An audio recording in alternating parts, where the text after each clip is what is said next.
Nanawagan si Abby Andres, ang court sheriff na nasangkot sa insidente noong 2011 kung saan siya ay sinuntok na nooy Davao City Mayor Sara Duterte na huwag na siyang idamay sa usaping may kinalaman sa partisan politics matapos siyang maisama sa listahan ng mga testigong balak iharap ng House prosecution sa impeachment trial ng Vice President. Si Andres, na kasalukuyang nagsisilbing Human Resource Management Officer ng Korte Suprema, ay naglabas ng pahayag matapos siyang pangalanan ng House prosecution bilang isa sa mga testigong nais iharap upang suportahan ang kanilang aligasyon na may tendency to inflict umano ng violence si Vice President Sara Duterte.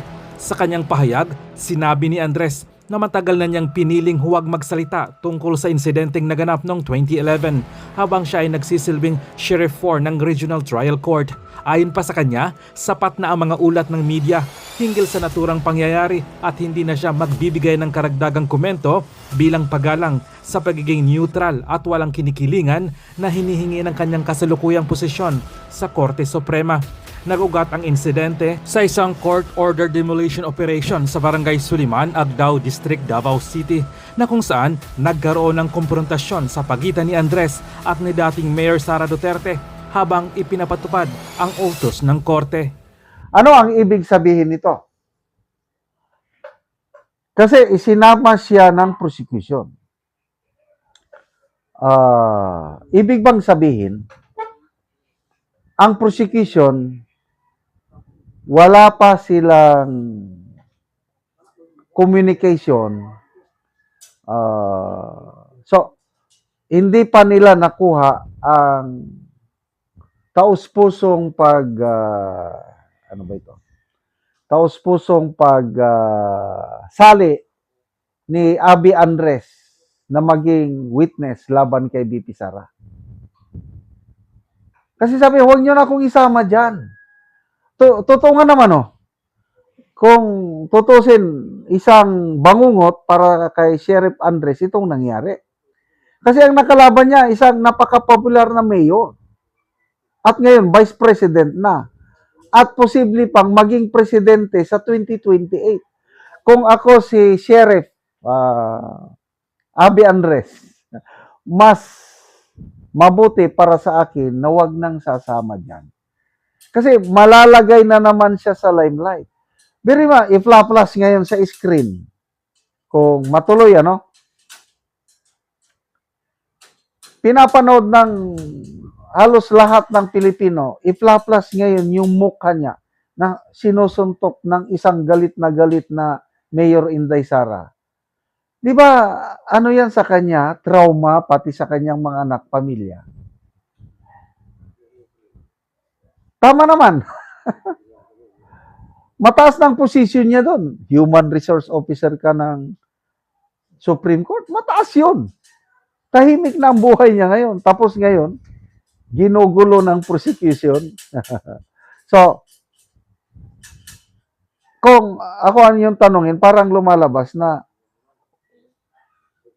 wala pang express approval o hindi bukal sa puso ni Sheriff Abby Andres. Sheriff noon, I don't know, HR manager and Abby Andres na magiging witness siya. Kaya lang kung aprobahan ng impeachment court na mag-testify siya, wala siyang magagawa sa tingin ko. Correct me if I'm wrong. Parang unwilling witness. Kasi naman, wala namang, sabi nga ni Attorney Guanzon, bakit? Impeachable officer na ba si Mayor Sara noong 2011? As simple as that. What's the use of i-represent mo ang isang testigo sa isang insidente nangyari noong 2011 na hindi naman impeachable officer si Mayor Sara by that time. So, ano talaga?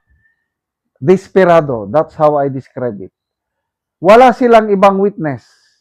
Yung grave threat na inaakusin nila kay BP Sara, hindi nila ma-present yung assassin kuno na kinontak ni BP Sara na manggurgor sa tatlo. Wala silang may present. Kaya, para lang may present, ito na, si Sheriff Abby Andres. Na, kawawa naman ang taong ito na malalagay na naman sa limelight ang kanyang buhay kasama ang kanyang pamilya. Pero magtitistigo ka sa future president na sinapak ako ni Mayor Sara, masakit ang loob ko. So, ganun bang sasabihin? Kawawa naman ang prosecution. Kung ano-ano na lang ang ano. So, good luck sa prosecution team. Sana huwag niyong pilitin si Mr. Abby Andres kung ayaw niyang magtistigo. Sana bigyan niyo naman siya ng katahimikan sa kanyang buhay ngayon. Itong mga nakalipas na araw po, attorney, naririnig natin lalo na sa side po ng prosecution yung mga nais nila na mangyari dito po sa pagmamarka ng mga dokumento, no? Meron silang mga sinasabi na parang natatanong yata kung bakit parehos sila ng mga dokumentong ginagamit, tapos bakit hindi na lang ipagsabay yung pagmamarka nito, bakit kailangan pa ng separate. Meron din silang gusto na dapat gawin ng depensa, parang gusto na nila na sila na lang magdesisyon po. Pero sa regular po na ganito pong proseso, ano po yung mga patakaran ukol po dito, attorney? Well, if we will follow the traditional pre-trial proceedings in courtrooms, kasi itong pre-trial proceeding, hindi ito normal in an impeachment case. Though I must submit that during the time of the Estrada impeachment, there was a pre-trial hearing. But in the case of Chief Justice Corona in 2012, wala pong pre-trial hearing. So depende talaga yan sa Senado, no, if they will conduct a pre-trial hearing. But granting for the sake of argument na dito inallow yung pre-trial, yung prosecution una ang magmamark ng evidence, at saka yung prosecution cannot dictate on the defense as to how they will likewise mark their evidence. So una talaga yan ang prosecution, pagkatapos yung depensa naman ang magmamark ng kanilang evidence. Ang problema lamang dito ay a number of documentary evidences and even witnesses are similar, no? Pero just because there are a number of documents which are likewise the documents for the defense, does not mean that the prosecution can now dictate upon the defense as to when should it mark. The defense can mark their evidences after the marking of the prosecution shall have been finished. Yan po ang ordinary rules po dyan sa korte na pre-trial na ginagawa. Meron pong nabanggit yung sa depensa na may pagkakataon na sinasabing same daw yung dokumento pero may missing na pahina doon sa prosecution, sa kanila kompleto. Meron din daw na same daw na dokumento pero yung isa photocopy, yung isa certified true copy, attorney. So, okay lang na magkaroon talaga ng separate, iba yung pagmamarka ng hawak ng depensa at prosecution. Yes. Wala talaga sa rules yan na ang prosecution na ngayon ang magdedetermine kung kailan mag-mark yung defense. The prosecution cannot dictate upon the defense, the other side, as to when it will mark, no? Kasi una talaga yung prosecution, and this is made more important, more relevant in the light of the fact na yun nga may mga exhibits yung prosecution na wala naman marka pala yung likod, at saka yung iba certified true copies, ang iba hindi certified, photocopies lang. So with more reason that the defense should be given the chance to observe first insofar as the evidences marked by the prosecution is concerned. Kasi ang rule kasi dito, yung prosecution has the burden of proof. No? Has the burden of proof. So, the defense has the right to look at the evidences being marked first by the prosecution. And the prosecution cannot dictate the defense as to what to do and when to do it. That's the right being enjoyed by the defense. Kaya nga kami, most of the time, lawyer kami na akusado in criminal cases, no? Or even in administrative cases, tingnan muna namin kung yung mga ebidensya na ba nila na minamark, would it be sufficient to, find in civil cases preponderance of evidence? Kasi baka kung hindi makaabot ng preponderance of evidence doon, so we have the right to determine also which of the documents we are going to mark, no? Yan ang yan ang proceeding, yan ang ginagawa natin in ordinary proceedings, and I cannot see why that cannot be followed also in impeachment cases. Opo, normal lang din po ba na halimbawa during pretrial pa nga meron ng puna itong prosecution, no? Patungkol nga dito sa kalaban nila sa depensa, meron pa silang pagsasabing tunog lata, meron pa silang mga puna bakit hindi daw humarap ng personal ang pangalawang pangulo. Sinasabi nilang may mga mali na ginawa ang depensa or sa panig ng pangalawang pangulo. Hindi po ba kung sa totoong buhay, kung nakikita mo ang kalaban may gumagawa ng mali, hayaan mo lang? Ano ba ang tingin mo dito, attorney? Parang sa tingin ko lang, they are playing with the people, with the pulse of the people. They want to make it appear na malakas yung kaso nila at yung depensa ay mahina. Nakakalimutan nila na sila ang may burden of proof. Sila ang nang-aakusa, kinakailangan talaga na sila yung mag-properly mark ng evidence because they have the burden of proof. So yung mga tunog lata na mga atake nila, that's I think improper and I think uncalled for likewise. Kasi the defense only has to mark evidences which it feels is enough for them to disprove the charge. No? Yun lang yun kasi wala namang obligasyon yung depensa to actually prove the innocence of the, of the respondent. It is the burden on the part of the prosecution to prove the guilt, no? Or dito na nakomit nila yung crime. Kung hindi nakomit, ordinarily sa korte, meron pa ngang pwede pa nga kaming mag-file ng demurrer to the evidence in ordinary civil cases, no? And even in criminal cases. So, it is a matter of strategy on the part of the defense na titingnan nila, wala naman kaming burden dito. Kayo man ang burden. So, tingnan muna namin kung ano yung mga ebidensya na minamark ninyo. Kasi kung sa tingin namin hindi naman enough yun, wag nyo kaming sisihin. Kasi burden nyo yan. Trabaho nyo yan na i-prove yung mga paratang ninyo. And to comment that the defense is tunog lata is uncalled for and improper also. Dapat stick lang sila kung ano yung mga ebidensya na wag na yung mga side comments.